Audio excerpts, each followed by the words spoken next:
Seemed like we were experiencing perhaps a new moment in Nashville where the ethnic diversity was increasing faster than our awareness. We felt we needed to bring health care to South Nashville, but we didn't know how. 1 out of every 7 residents of Nashville was born outside the United States of America. We didn't have money for buildings, we couldn't develop property, we couldn't afford what was happening, but we had the health care and we had the language and we had the motivation, because our mission is to serve underserved and uninsured and those who are disenfranchised and left out.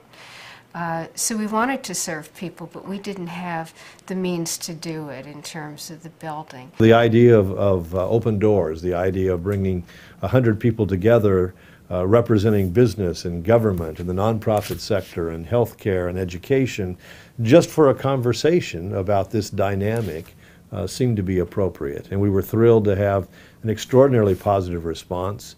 A day of very enthusiastic conversation. Those working groups were made up of leaders. They were made up of people in the community that had a passion for that topic, but we really wanted to bring in people who could make change.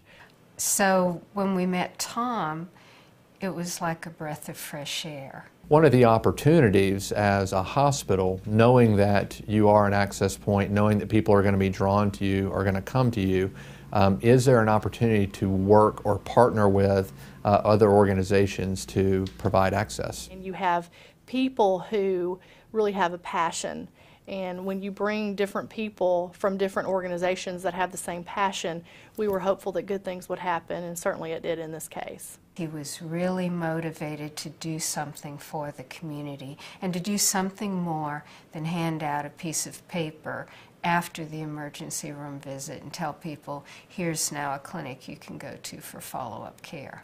It was almost a back-of-the-napkin type of idea that was generated. If I was able to grant access on campus to this organization and do it at a low-cost avenue, would that be attractive to them? And the answer was yes.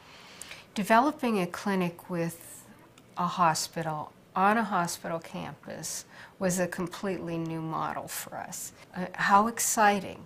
The emergency room is the magnet for people who need care, and we could be the backup to really see folks right away who came to the emergency room who just needed a health care home. We provided a in-kind lease agreement to United Neighborhood Health Services, basically gave them free rent to be in one of our medical office buildings, which gave them the ability to come and set up their primary care clinic here, basically with us helping subsidize the operations through the rental arrangement. What's happened at Southern Hills Medical Center is one of the tremendous stories, rather spontaneous in terms of a relationship that now serves people every single day. What happened almost more than a year ago was that Southern Hills really understood that there was a huge need in the Latino community and, you know, in the multicultural community around them to be able to serve,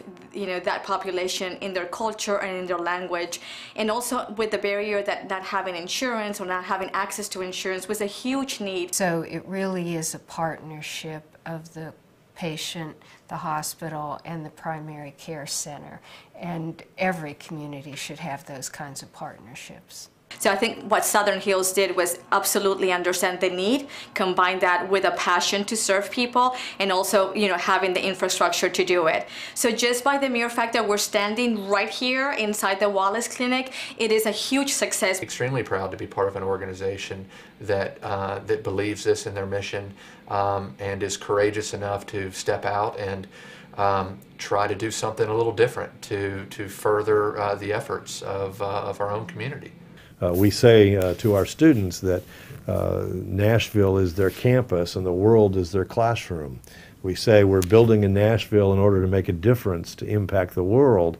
That doesn't apply just to 17-year-olds. In this case, it applied to the CEO of a hospital who, with his idea, has gone back, and an entire population in one area of our city will be the beneficiary of it.